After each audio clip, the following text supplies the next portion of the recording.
It's the champ, Shannon the Cannon, two-time heavyweight champion of the world. And you're watching Sports Icons. Subscribe. Let's go, champ. Let's go, champ. Let's go, champ. Champ. Now, see, one of the reasons why I've said that Eddie Hearn has a very good chance of taking over boxing in the US isn't because it's some kind of fanboyism, not at all. Because I know firsthand, as people here in the UK do as well, that Eddie Hearn puts on an event, an entire show, from top to bottom. Not always, he does put on some pretty below par, shall we say, at times. But that, again, is a lot of it because we kind of hold him to a certain standard where he has produced very good show after very good show. So therefore, when he dips a little bit, it's a bit of a criticism, right? And I've always said that in America, they've got so many quality fighters. The trouble is, they don't always fight each other. And they will all be on kind of like the same card, or a bunch will be on the same card, but never quite against each other. And I know a lot of it is because PBC, especially PBC, they will put on a pretty good main event and the rest of the card is just filler. And the filler is like when you go out and you buy yourself, you buy your kids a great main present for Christmas or birthday, and you kind of look at it and think, but I've only got like one or two bits here, even though I've spent an absolute fortune, but we need to fill up under that Christmas tree, right? So they walk downstairs, Santa Claus gets all the damn praise, of course, so you run out to the damn pound shop and Woolworths or wherever and get loads of sweets and get loads of little junky toys that they're never ever going to play with, and you know that you're going to be giving them to the charity shop in about a week or two anyway, but you do it just for effect. And that's pretty much what the PBC do, where they put on a headliner and the rest is stocking filler. Okay, so anyway, Tyson Fury and Deontay Wilder, pretty much almost the entire undercard is now announced. And while there's a lot of interesting fighters on there, the fights that they're in, not so much. They could have done so much better, and I have no reason to think why they didn't do it. I really don't. Well, I'll say I don't. I know that they have so many dates that they have to have a world champion in. So they tend to keep the champions apart rather than against each other. Their own fighters apart. It's a bit of a contradiction, as it did have Adam Kownacki versus Charles Martin in a very good fight.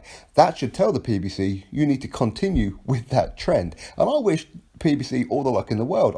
I hope that they and Top Rank put on great shows, because the better they do, the more Golden Boy and Eddie Hearn on DAZN have to do to catch up and overtake, and whatever the case may be. So this whole Wilder and Tyson Fury undercard. Let's start off with Isaac Lowe.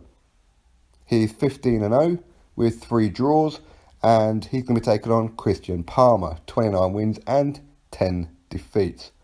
So this is you would probably think a win for Isaac Lowe, right? You probably think that. Now, Chris Arreola is also going to be on the card with an opponent yet to be announced.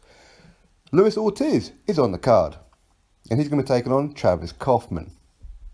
Okay, it'd be good to see Luis Ortiz. Travis Kaufman, not so much. He's all right, but it's not the kind of fight that you really want to see, especially when Luis Ortiz was offered the opportunity to fight Dillian Whyte on December 22nd as a headliner, but he asked for a crazy amount of money. He wanted more money that was actually in the kitty for the event, allegedly at least anyway, and decided that he wanted to be a mid-card fighter against Travis Kaufman. Okay, Joe Joyce. I like Joe Joyce. I wish him all the luck. Obviously, he's part of Haymaker here in the UK, so whenever he fights in the UK, he'll be promoted by Haymaker. When he's fighting in the US, promoted by Al Heyman, PBC. Okay, he's going to be taking on Joe Hanks. Now, Joe Hanks was supposed to be Luis Ortiz's last opponent before Joe Hanks had to pull out for whatever reason, which I forget now, and Luis Ortiz ended up having to fight Razvan Kajanu. So Joe Hanks is now going to be taking on Joe Joyce. And that's fine, I suppose, for Joe Joyce, as he's only had half a dozen fights himself. He is the Commonwealth heavyweight champion, and don't expect too much from him, except he has been calling out Luis Ortiz. So why doesn't Joe Joyce versus Luis Ortiz happen?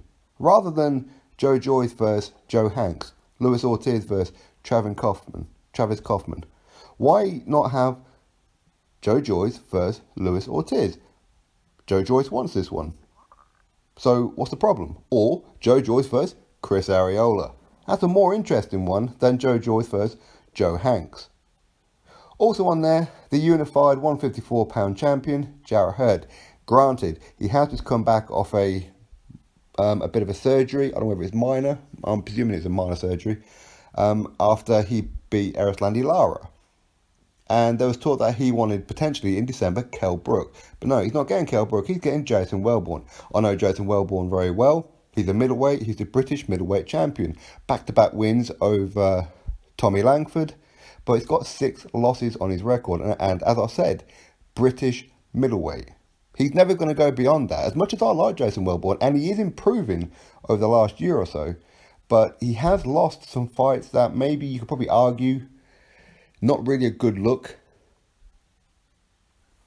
But you know what? Good luck to Jason Wellborn. But as I said, he is moving down a weight division, considering he is British champion, so he's not even knocking on the door of world championship, yet he's getting a world title opportunity at a different weight class when he's not even ranked. As I said, great to see Jarrett Hurd, but why is he not unifying against Jamel Charlo? Oh yeah, because Jamel Charlo, he's going to be taking on Tony Harrison on another card. Do you see what I mean? They separate them all the time. They just don't want to put them together for whatever reason. They just don't want to do it. Why not put in a bigger offer for Kell Brook? Why does Jarrett Hurd not come over to the UK and headline against Kell Brook? Maybe Kell Brook doesn't want it. Maybe because he's looking at the Amir Khan fight. That is a real possibility. But why not Kana Islam? Very, very dangerous fighter. Why are you not fighting him? Why are you fighting a British level middleweight? And I don't want to be disrespectful to Jason Wellborn, but that's what he is. He's taken 6 losses, stopped 3 times. What chance do you give Jason Wellborn against Jarrett Hurd? Now, hey, listen, if Jason Wellborn does the unthinkable, then congratulations, I'm fully in his corner, and I hope to God that he does, as a fellow Brit. But in reality, it's not going to happen. These are just stocking fillers, is what I'm getting at. This whole event, it's not pay-per-view worthy. I mean, how much are you going to be paying for this event? What, $60 pay-per-view? Whatever it may be. That is 6 months of DAZN. World Boxing Super Series. All the Matchroom shows. All the Golden Boy shows. Plus Canelo. Plus Italian League Football. Plus Bellator. Plus whatever else damn other sports that they do. For 6 months. Well, sorry, 7 months, because the first month is free. So you can get all that, or this one event. When the main event, Tyson Fury, being inactive for 3 years, took on Sefer and Francesco Pianetta. And now suddenly he's ready because he's lineal. Even though to win that linealship, he had to beat Vladimir Klitschko. Who did Vladimir Klitschko beat to get that? Because the original one, or the one before him, retired. Lennox Lewis. So lineal was broken. And it was broken before that, and broken before that, and broken before that. So lineal means absolutely 0 right now at heavyweight. For this to mean anything, Tyson Fury is going to have to beat Deontay Wilder and continue winning and beating the best around to be really considered the lineal champion. He is the man who beat the man in Vladimir Klitschko, but he's retired on a couple of occasions. He's been out of the ring for God knows what. He's put on how much weight? He's lost 135 pounds.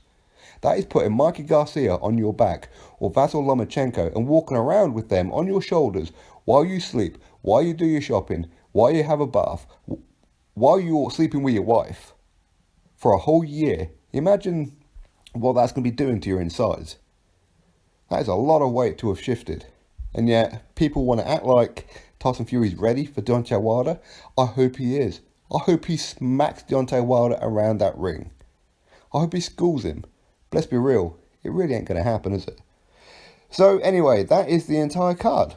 I'm pretty sure there'll be a fight here or there announced. But as I said, you've got Chris Arreola, heavyweight. Joe Joyce, heavyweight. Luis Ortiz, heavyweight.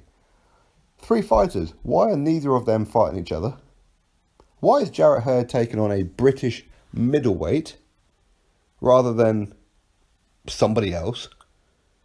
How did that opportunity even come up? And why is this even pay-per-view? Deontay Wilder never been pay-per-view before. He's had 40 fights. Tyson Fury isn't pay-per-view. So how is this even possible? But anyway, as I said, it's good to see a lot of the fighters on there. I like Jason Wellborn, I like Isaac Lowe, I like Tyson Fury, and I like Joe Joyce, I like Luis Ortiz, and whatever. I just need them to fight each other for the heavyweight. This is what I mean. It's all stocking filler. And you're going to be paying $60 for this? Maybe even more. Who knows how much damn pay-per-view is going to be? I have no idea.